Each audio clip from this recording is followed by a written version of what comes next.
पण तो बाप खऱ्या अर्थानं बापच असतो. मला एक गोष्ट आवर्जून सांगावीशी वाटते दादा. कवीनं आईवर कविता केली, आईवर कविता केली, कथाकारानं आईच मांडली, व्याख्याताने ही आईच सांगितली, कीर्तनकारानं सुद्धा आईच उभी केली. पण तो बाप का कोणाला दिसला नाही हो? का दिसला नाही? एक सांगू, आई घराचं मांगल्य असतं तर बाप घराचं अस्तित्व असतं. आई म्हणजे घराचा कळस आहे, पण तो कळस उभा करण्यासाठी स्वतःला जमिनीत गाडून घेणारा पाया म्हणजे हा बाप आहे. आई म्हणजे खऱ्या अर्थानं समईतली ती ज्योत आहे. सगळ्यांना दिसते, सगळ्यांना प्रकाश देते, सगळ्यांना प्रकाशित करते. पण ती ज्योत प्रकाशित करण्यासाठी तापावं मात्र त्या समईलाच लागतं. कधीतरी जा आणि त्या समईला सहस्पर्श करा, सर्दीशी चटका बसतो, वेदनेचा काहूळ मस्तकात घुमतो. ती तापलेली समई म्हणजे बाप आहे. पण कधी समजून घेतो त्या बापाला? कधी विचार केलाय त्या बापाचा? कधी आहे आठवण त्या बापाची? आमचं पोरग आज स्वतःच्या पायावर उभा राहिलं काय, आणि बाप म्हातारा झाला, गुडघे ठणकू लागले त्याचे, आणि सहज जाता जाता तो बाप आपल्या लेकराला म्हणतो, दादा येवल्याला चालला का रे? मुलानं म्हणा, हो काय करायचं दादा?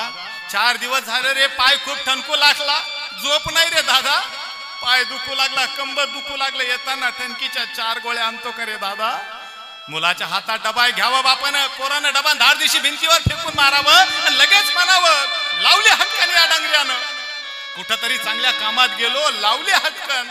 त्या बापाची आहे ओळख, आणि लगेच बोलून जातो, काय केलं तुम्ही आमच्यासाठी, काय केलं तुम्ही आमच्यासाठी. दुर्दैव या महाराजा महाराष्ट्राचं. एक बाप 4-4 पोरांना सांभाळतो, एक बाप 4-4 पोरांना सांभाळतो, पण 4-4 पोरं मिळून एका बापाला सांभाळू शकत नाही. हे दुर्दैव आहे त्या बापाचं. हाडाची काढ रक्ताचं पाणी बापानं केलं, बाप उभा राहिला, कबड कष्ट केले, आणि त्या बापाला वर तोंड करून विचारतो, काय केलं माझ्यासाठी. अरे निघ रस्त्याच्या बाहेर, रस्त्याची कामं चालू आहेत, लहान लहान लेकरं डोक्यावर खडीच्या पाट्या टाकतायत अनवाणी पायानं. बघ त्या लेकरांकडे, ये थोडा पुढं, दुपारची वेळे रखरखता उन्हे अनवाणी पायानं भीक मागणारी लेकरं बघ. जा थोडस पुढं, राबणारी कष्ट करणारी लहान लहान चिमुरड्या हॉटेलमध्ये भांडे घासताना बघ, आणि आठव स्वतःचं बालपण, विचार त्या बापाला, काय केलं म्हणावं माझ्यासाठी. त्या बापाला विचारतो, काय केलं माझ्यासाठी.